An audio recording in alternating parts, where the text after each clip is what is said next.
প্রিয় শিক্ষার্থী ও অভিভাবকবৃন্দ, আপনাদের সকলকে শুভেচ্ছা জানাই আমার এই ভিডিওতে। আমি এখানে আপনাদের দেখাবো কিভাবে আপনারা অনলাইনের মাধ্যমে এএমএস একাডেমির পেমেন্ট করতে পারবেন। সেক্ষেত্রে প্রথমে আপনারা যাবেন, আপনাদের স্টুডেন্ট অ্যাকাউন্টে লগ ইন করবেন। সেখানে এরকম নোটিশ পাবেন। আচ্ছা, এটা ওকে করলাম। এখানে দেখতে পারবেন পে অনলাইন, এখানে ক্লিক করবেন পে অনলাইনে। আচ্ছা, এটা ওকে করি। যদি আপনি কার্ডের মাধ্যমে পেমেন্ট করতে চান সেক্ষেত্রে আপনাকে card number, expire date, CVC, card holder name এগুলো দিয়ে পে করতে হবে।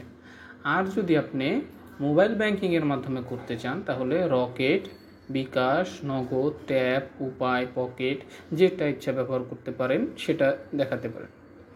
সেখানে ক্লিক করবেন। যদি নগদে করতে চান তাহলে নগদে ক্লিক করবেন, বিকাশে করতে চাইলে বিকাশে ক্লিক করার পর তারপরে পে দিবেন। আচ্ছা, পে দেওয়ার পর এখানে আসবে বিকাশ পেমেন্টের জন্য মার্চেন্টে। আচ্ছা, এখানে আপনি আপনার যে বিকাশ অ্যাকাউন্টের মাধ্যমে পেমেন্ট করতে যাচ্ছেন সেটার নাম্বারটা দিবেন। আমি এখানে আমার নাম্বারটা ব্যবহার করছি আপনাদের দেখানোর সুবিধার্থে। ওকে, এটা কনফার্ম করলাম। এখন আপনাদের মোবাইলে একটা বিকাশ ভেরিফিকেশন কোড যাবে, এটা আপনারা ব্যবহার করবেন। 836। ওকে, এবার কনফার্ম করলাম। এখানে আপনারা আপনাদের পিন নাম্বারটি ব্যবহার করবেন। পিন নাম্বারটি ব্যবহার করলে এটা সাথে সাথে আপনার পেমেন্ট হয়ে যাবে। পেমেন্ট হয়ে যাওয়ার পর আপনার মেইলে একটি মেসেজ যাবে, আপনার মোবাইলে একটি টেক্সট মেসেজ যাবে যেখানে উল্লেখ করা থাকবে যে এএমএস একাডেমির বিল পরিশোধ করা হয়েছে। ধন্যবাদ।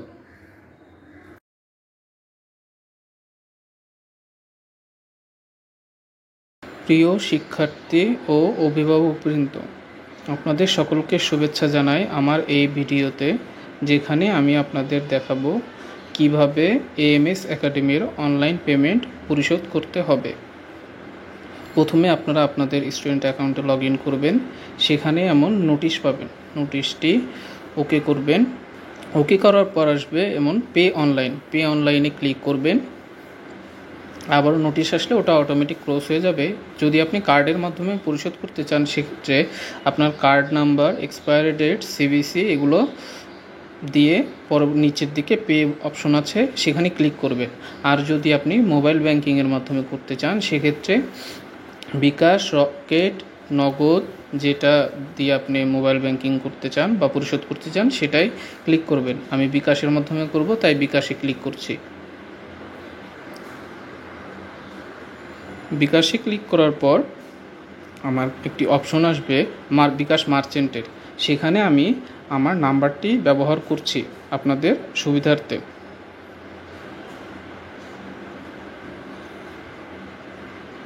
এটা দেওয়ার পর কনফার্ম করব, তখন একটি বিকাশ ভেরিফিকেশনের মেসেজ আসবে, সেটা আমি ব্যবহার করব।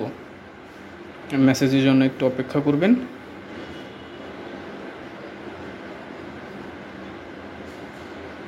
হ্যাঁ, মেসেজটি এসে গেছে। এবার আমি আমার ভেরিফিকেশন কোডটি বসিয়ে দিব। এবার কনফার্ম করব। কনফার্ম করলে আপনার কাছে আপনার বিকাশের পিন নাম্বারটি চাবে, সেটি দিবেন। দেওয়ার পরে কনফার্ম করলেই আপনার এএমএস এর বিল পরিশোধ হয়ে যাবে।